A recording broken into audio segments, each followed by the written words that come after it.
जी sir. Ashok जी के साथ मुझे भी कुछ चंद महाज जीने को मिले। हालांकि परिचय हमारा काफी लंबा है, पृष्ठभूमि, लेकिन अशोक में कई क्वालिटी भी है। एक्चुअली अशोक जी से मुझे मोटिवेशन ये मिला कि लाइफ में कभी भी फ्री नहीं रहना चाहिए। हाँ बिल्कुल बिल्कुल सर। कई बार अशोक जी जैसे सामने एक दिन बैठे हुए थे और ऐसे बातचीत कर रहे थे, कोई काम नहीं था, हम गप्पे ठोक रहे थे। जी जी। तो सर अपन क्या कर रहे हैं बैठे हुए, क्या ये समय लौट कर आ सकता है क्या? क्यों ना इस चीज में टेक्नोलॉजी पर हम बात करें, चैनल्स पर बात करें, आज की जो मीडिया है उसकी भूमिका क्या है, समाज की प्रगति में उस पर बात करें। तो उन्होंने एक कोटेशन कंप्यूटर से टाइप करके निकाला कि इस समय मैं क्या कर रहा हूँ, ये ध्यान से ये दिखा उन्होंने अशोक जी ने, और सामने कैलेंडर पे लगा दिया। तो अब मैं जब भी अपनी सीट पर बैठता हूँ तो वो कोटेशन सामने होता है ना, तो उसको देखकर मेरा मन करता है, मुझे प्रेरणा मिलती है कि मैं कुछ करूं, तो मैं ऑटोमेटिक काम करने लग जाता हूँ। ठीक है, फ्री बैठना अच्छी बात नहीं। और मैं ये मानता हूँ चैनल जी और सभी साथियों से मैं आग्रह करूंगा कि समाजीकरण की जो प्रक्रिया है ये ताउम्र चलती है, चलती है। हम ये नहीं कह सकते कि आज मैं 60 साल का हूँ या 80 साल का हूँ कि मैं संपूर्ण हूँ। अगर आपने ये महसूस कर लिया कि ये तो पूरा जो घड़ा है, मटका है, ये पूरा भरा हुआ है, तो आप कितना ही प्रयास कर लो उसमें पानी की एक बूंद समा नहीं सकती सर। बिल्कुल सीखने के लिए सर हम स्वयं को रिक्त करें पहले।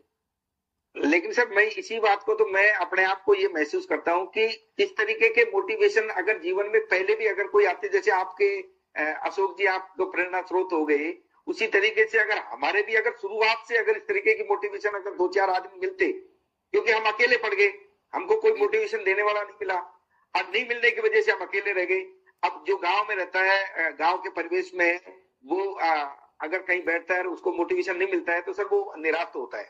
अगर जैसे आपका मोटिवेशन आज मिल गया, अशोक जी का मिल जाता है और अच्छे आदमियों का मोटिवेशन मिलता है, तो सर निश्चित आदमी उसके बारे में सोच करके आने की कोशिश करता है, उभरने की भी कोशिश करता है और उसको सफलता मिलती है। सर ऐसा बात तो नहीं है, मैं भी मानता हूँ इस बात को, लेकिन वो कमी रही, हम में रही वो।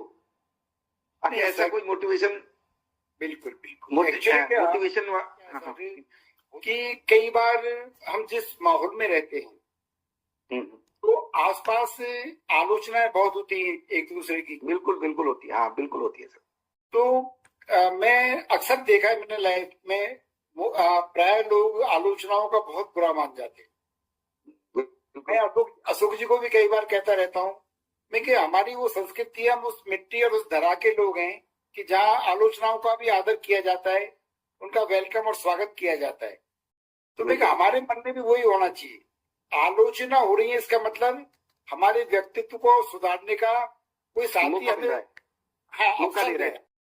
जी बिल्कुल बिल्कुल। तो आलोचक का आप धन्यवाद करो, उनका स्वागत करो और आप प्रसन्न हो कि चलो ये आलोचना कर रहा है तो कम से कम इस कमी पे हम काम करेंगे, काम करेंगे, हाँ स्वयं पे काम करेंगे। बिल्कुल सही बात। कोई बात नहीं, अगर वो समाप्त भी नहीं हो पाती, आप उस पर आधी भी या 75% या कुछ काम कर पाओ, कुछ सुधार पाओ, तो आपका व्यक्तित्व और विराट होगा।